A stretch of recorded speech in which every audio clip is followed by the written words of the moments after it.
ज्ञानाभ्यास के लिए कृपया अपने नेत्रों को बंद कर लीजिए।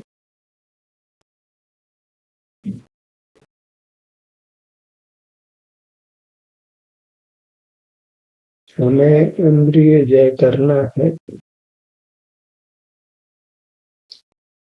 इंद्रिय ज्ञान से ही हमारा संसार में परिभ्रमण होता है।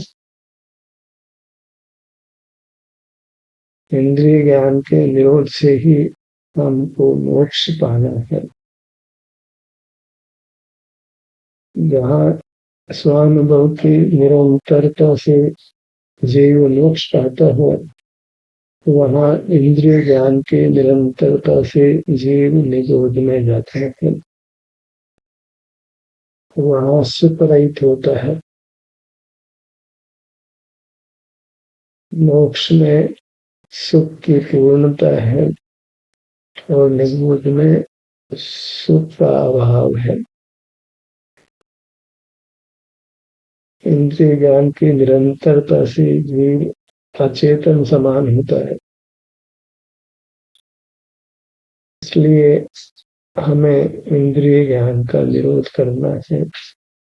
इंद्रिय ज्ञान के निरोध से हमको अपना अनुभव होता है। हम सुख स्वभावी हैं, इसलिए अपना अनुभव सुख रूप होता है। इंद्रिय ज्ञान के ज्ञेय मूर्त पदार्थ होते हैं जो सुख स्वभावी नहीं है, इसलिए उनके सम्मुख होने से हम सुख रहित होते हैं।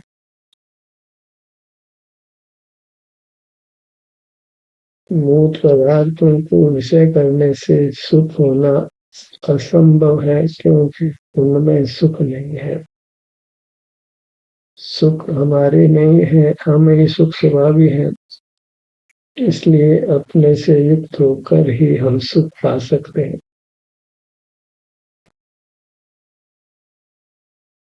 हमें स्वपर का विभाग करना है।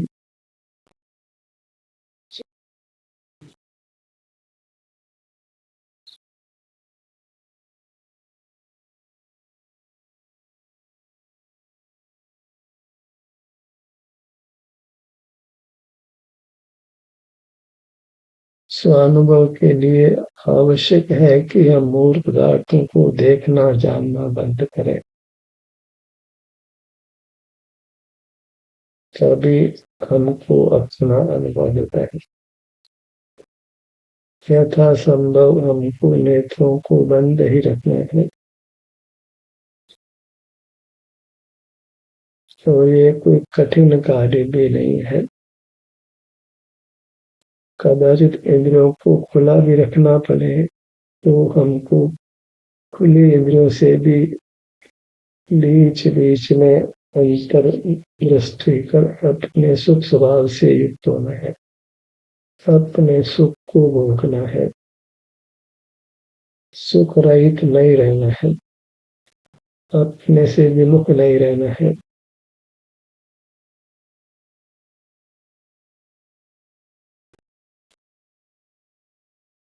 हम मनुष्याकार होने से मनुष्य हैं।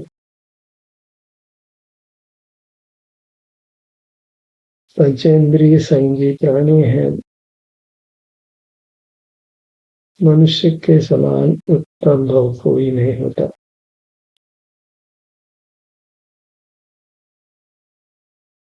इस मनुष्य भाव को पाकर हमको इंद्रिय जय कर जिनेंद्र होना है।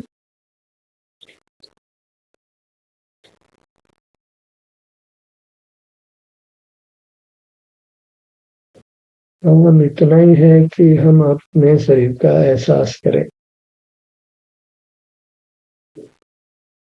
सिर से पैरों तक विस्तार को प्राप्ति है हमारा अमूर्त सुख स्वभावी शरीर है।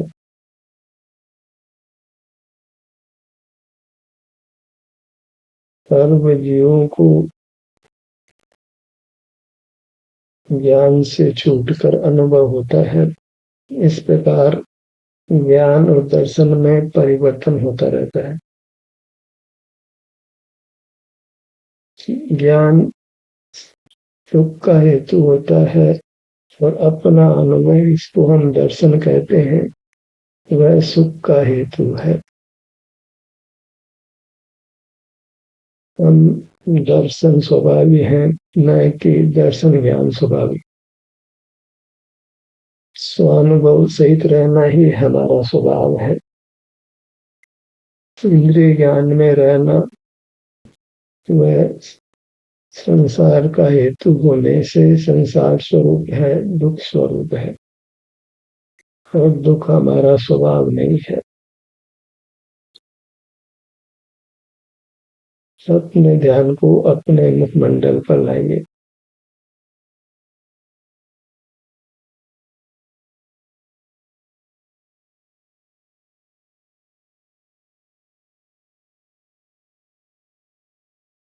हम परमाणु की तरह सूक्ष्म नहीं है, महान है। पुद्गल सुख स्वभावी नहीं है और हम सुख स्वभावी है।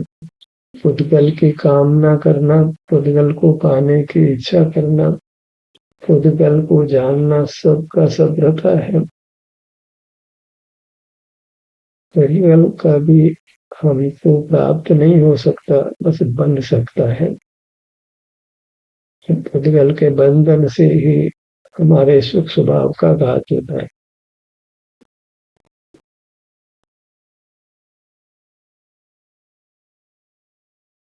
पुद्गल को जानना सामान्य दोष नहीं है, वह स्वरूप च्युति है, अपराध है। लोक में भले ही उसे अपराध नहीं माना जाता हो, पर परमार्थ में मूल अपराध मूल पदार्थों को जानना ही है।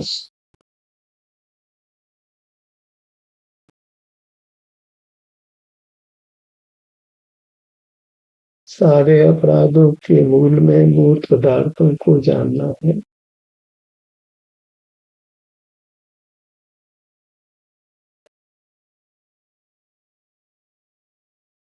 मूर्त पदार्थों को जानने से भ्रम पैदा होता है।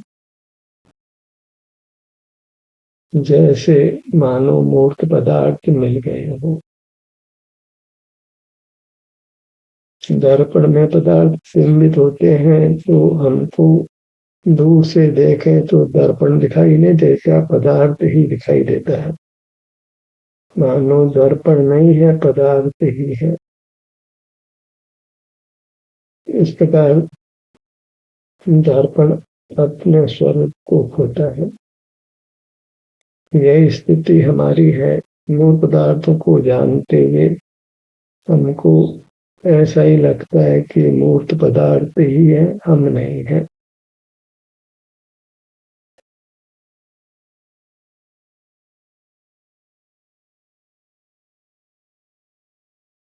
मूल पदार्थों को जानने से, विषय सुख दुख होने से हम मूल पदार्थों को ही विषय सुख दुख का कर्ता मान लेते हैं,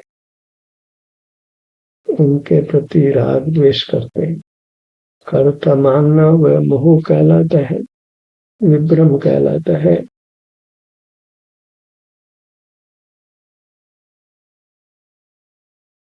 उस विभ्रम से सकल कषायों की उत्पत्ति होती है।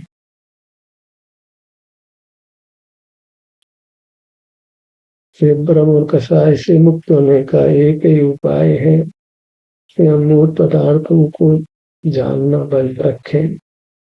अब स्वतः ही हमको अपना अनुभव होने लगता है।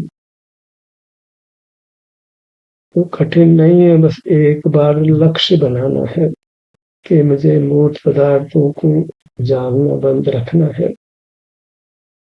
लक्ष्य नहीं हो तो प्रवृत्ति नहीं होती है। लक्ष्य होना, संकल्प होना, चाह होना, भावना होना, अभिप्राय होना कि मूल पदार्थ सुख स्वभावी नहीं है। उनको देख जानकर जो राग द्वेष भ्रम पैदा होता है वह दुख रूप है। तो मुझे मूल पदार्थों के जानने से यथासंभव अपने को मुक्त रखना है, रहित रखना है। चाहे जीवों को ऐसा संकल्प अभिप्राय नहीं होता है, वे स्वतंत्रता से ही मूल पदार्थों को जानते रहते हैं और संसार होता रहता है। अर्थात जीव नाना दुखों को भोगता रहता है। नाना प्रकार की दुर्घटनाएं भी इसी कारण से घटी है। आए दिन हम जीवों को दुर्घटनाग्रस्त होते देखते हैं, रोगग्रस्त होते देखते हैं। उसका एक ही कारण है उनका इंद्रिय ज्ञान में निरंतर रहना। असह्य दुखों की स्थिति बनती है। इनसे हमको मुक्त रहना है, इंद्रिय ज्ञान की निरंतरता को छोड़ना है। और सोना उसका उपाय नहीं है कि सो जाने पर भी बाह्य पदार्थ हमारे ज्ञान के विषय कल्पना में बनते रहते हैं। जागते हुए ही हमको मूर्त पदार्थों को जानना बंद रखना है।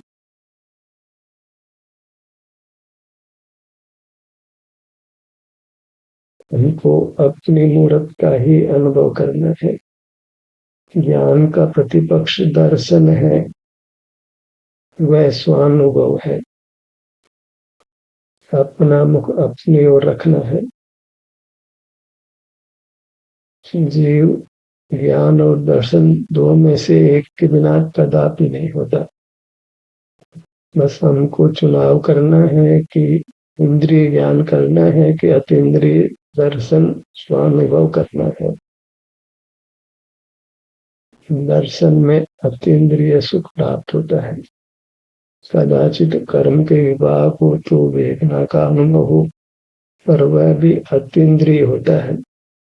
और जहाँ अतीन्द्रियता है वहाँ बंध नहीं होता, अपितु बंध कर्म की निर्जरा होती है। वेदना भोग कर भी जीव कर्मों से मुक्त ही होता है।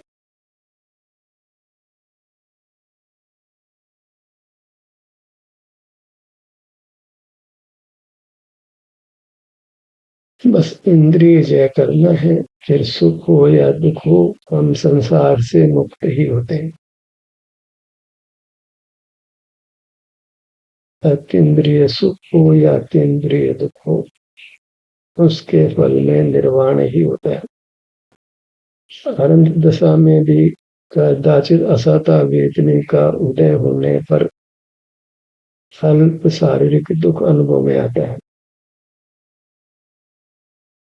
और उसका अनुभव कर वे निर्वाण को पा लेते हैं। तो हमको शारीरिक दुख से घबराना नहीं है।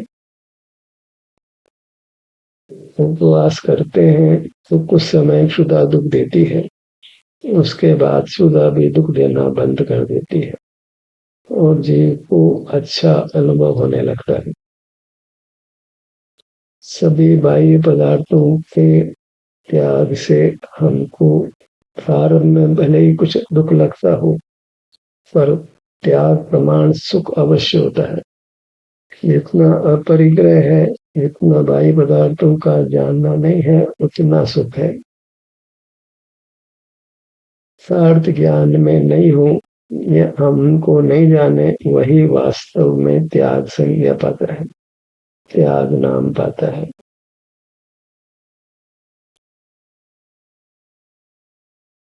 गेयों के ज्ञान से रहित होना। परमात्मा पूर्ण रूप से गेयों के ज्ञान से रहित हो गए हैं, इसलिए वे पूर्ण रूप से सुखी हैं। जगत को परमात्मा का स्वरूप मालूम नहीं है। वे परमात्मा को सर्वज्ञ मानते हैं, अनंत बल वाला मानते हैं, जगत का कर्ता मानते हैं, जगत का स्वामी मानते हैं। वह सब उनका भ्रम ही है। परमात्मा केवल सुख भोजी है, केवल सुख को भोगते हैं। न उनको अनंत ज्ञान है, न अनंत बल है, न वे जगत के स्वामी है, न जगत के कर्ता है। परमात्मा बंद नेत्रों वाले होते हैं। परमात्मा होना इष्ट है तो हमको भी बंद नेत्रों वाला होना है, यथासंभव नेत्रों को बंद रखना है। ये तो मोक्ष मार्ग की प्राथमिक शर्त है। हम तो निष्प्रयोजन ही नेत्रों को खुला रखते हैं, जब आवश्यक नहीं हो तब भी। जब कहीं जाना भी नहीं है, कुछ काम करना भी नहीं है, तो भी हम नेत्रों को खुला रखते हैं। बस में, रेल में, हवाई जहाज में सफर कर रहे हो, वहां कुछ भी करना नहीं होता है, तो भी हम नेत्रों को खुला रखते हैं। काम का भार सदा नहीं होता, फिर भी हम नेत्रों को खुला रखते हैं। किसी न किसी मूर्त पदार्थ को विषय करते रहते हैं। इससे ज्ञात होता है कि हमारे जीवन में मोक्ष मार्ग ने प्रवेश नहीं किया है। हम विभ्रम में जी रहे हैं, मोह में जी रहे हैं। इंद्रिय जय करने से ही मोह पर विजय प्राप्त होती है। हम जिनेंद्र होते हैं, वीतराग होते हैं। तो परमात्मा का यही स्वरूप है कि वे जिनेंद्र है, वीतराग है, उससे उनको परम सुख का अनुभव होता है। इससे अधिक परमात्मा का कोई स्वरूप नहीं है। परमात्मा होना इष्ट है तो हमको भी इंद्रिय जयी होना है, तभी हम वीतराग और पूर्ण सुखी हो सकते हैं। अपने ध्यान को अपने सिर के भाग पर रखिए। इस प्रकार हमको अपने विभिन्न अंगों पर ध्यान को लाना है। इससे ही इंद्रिय जय होती है। ललाट का भाग,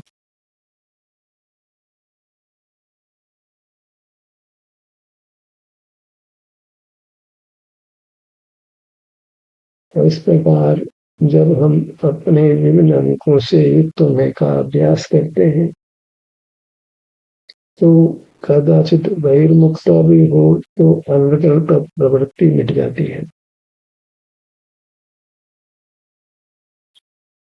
उस स्थिति को एक देश संयम कहते हैं।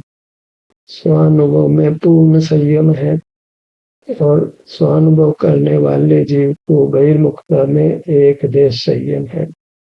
और जो स्वानुभव नहीं करता है वह पूरी तरह असंयमी है। गुरु मध्य पर आइए। संयम के बिना मोक्ष नहीं होता है। इंद्रिय संयम को ही यथार्थ संयम बना है। पूर्ण संयम अर्थात पूर्ण सुख। पूरी तरह मूर्त पदार्थों को जानना बंद कर देते हैं, वे पूर्ण सुखी हैं। वे संसार में अवतार नहीं लेते हैं, बाह्य जगत के ज्ञान से रहित रहते हैं। वही जीव का शुद्ध स्वरूप है।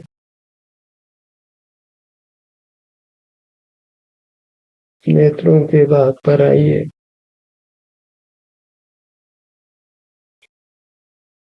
नेत्र बंद रहते हैं तो सहज ही हम शांति पाते हैं।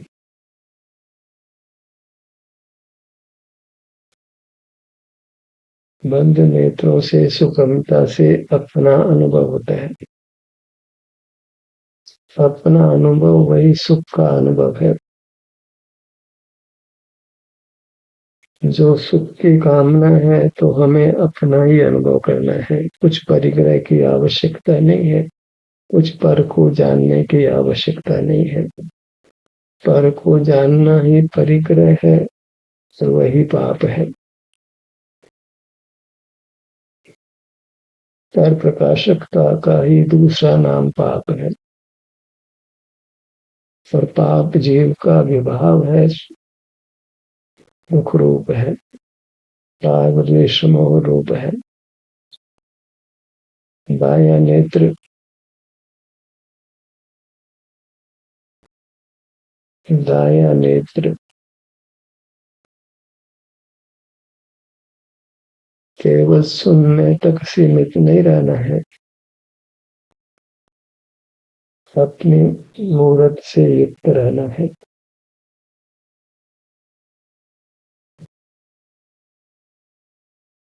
निर्वाणी का श्रवण करना परंपरा मोक्ष मार्ग हो सकता है, साक्षात मोक्ष मार्ग नहीं है। साक्षात मोक्ष मार्ग में जिनवाणी का सुनना भी नहीं है, वहां स्वयं का ही अनुभव है। साक्षात मोक्ष मार्ग में जिन दर्शन भी नहीं है, गुरु उपासना भी नहीं है।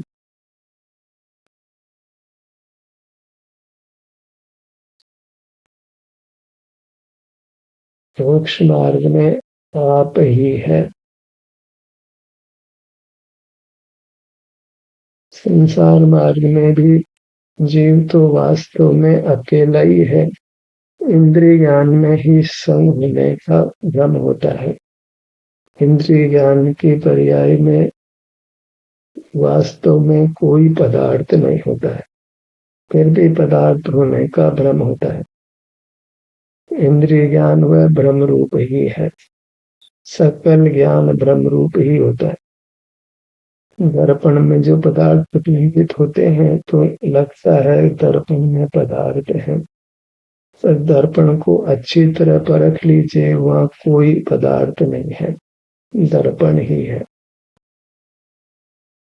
प्रतिबिंबित होना, उससे भ्रम ही उत्पन्न होता है। ज्ञान भ्रम ही पैदा करता है। ज्ञान पिपासा छोड़िए, अपना अनुभव करिए। आत्म दर्शन ही मोक्ष का मार्ग है। जिन दर्शन व परंपरा मोक्ष मार्ग हो सकता है, साक्षात मोक्ष मार्ग नहीं है। जिन दर्शन तो कहना उपचार मात्र ही है, वास्तव में वह इंद्रिय ज्ञान ही है, स्वरूप च्युति है और अपराध ही है।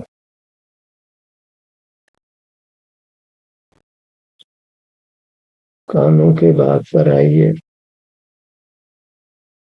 बायां कान,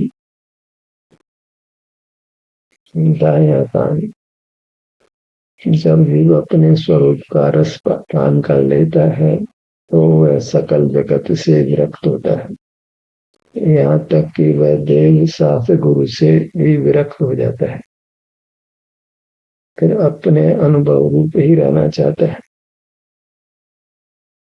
उसको ऊपर पदार्थों को जानने की कोई बाध्यता नहीं होती है।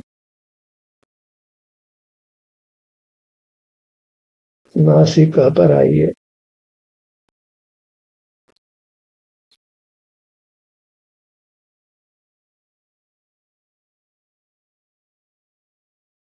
अभी श्वासोच्छ्वास भी होता है, वह हमारी एक अशुद्ध अवस्था है। स्वानुभव के प्रयत्न से पवन की आवश्यकता भी मिट जाती है, तो आहार की आवश्यकता होने का तो फिर प्रश्न ही नहीं है। जो मुक्त हो गए हैं उनको श्वासोच्छ्वास भी नहीं है, आहार भी नहीं है,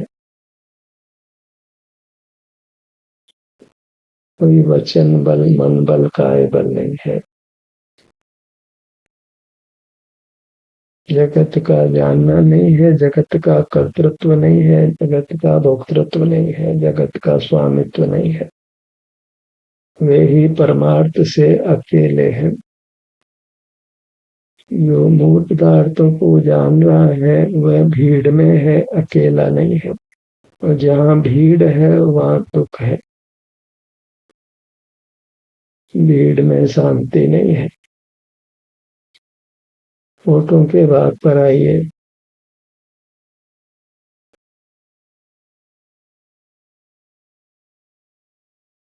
हमको अपने को अपने से जोड़ना है। ऊपर का होठ नीचे के होठ से मिला हुआ, ऐसा मिला हुआ अनुभव करते हैं तो विशिष्ट संवेदन होता है, कारण कि स्वयं स्वयं से जुड़ता है। जहाँ स्वयं स्वयं से जुड़ता है वहाँ नियम से सुखानुभूति होती है। मुख के भीतर ऊपर की दंत पंक्ति और नीचे की दंत पंक्ति, ऊपर की दंत पंक्ति नीचे की दंत पंक्ति से मिली हुई महसूस करिए।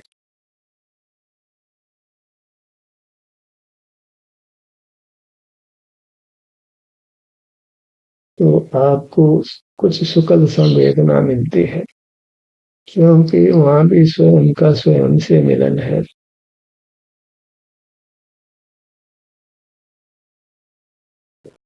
हमारे यहाँ हाथों को जोड़ने का विधान है, वहां भी स्वयं स्वयं से जुड़ता है और सुख का अनुभव करता है।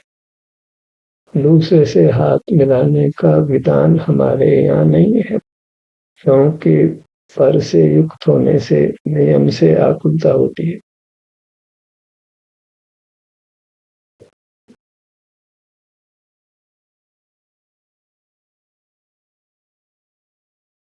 मुख के भीतर जिह्वा, ऊपर तालु,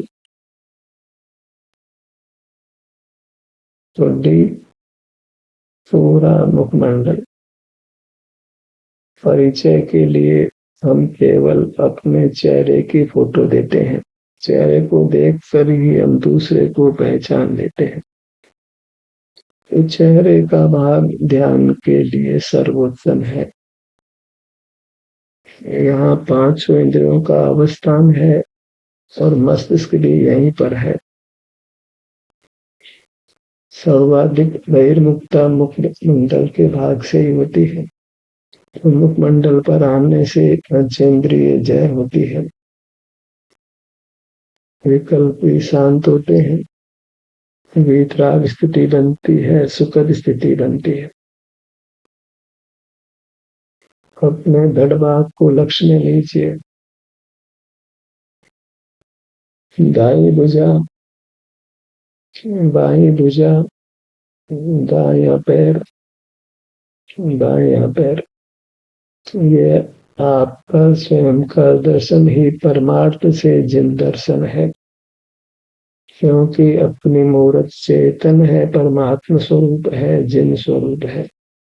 जिनको जिन दर्शन का अभिप्राय वर्तता है उनको नेत्र बंद कर अपनी दृष्टि को अपने सिर से पैरों तक पसारना चाहिए, और यही परमार्थ से देव दर्शन है, जिससे जीव स्वर्ग पाकर और फिर मनुष्य होकर परमात्मा होता है, सर्व संसार दुखों से मुक्त होता है।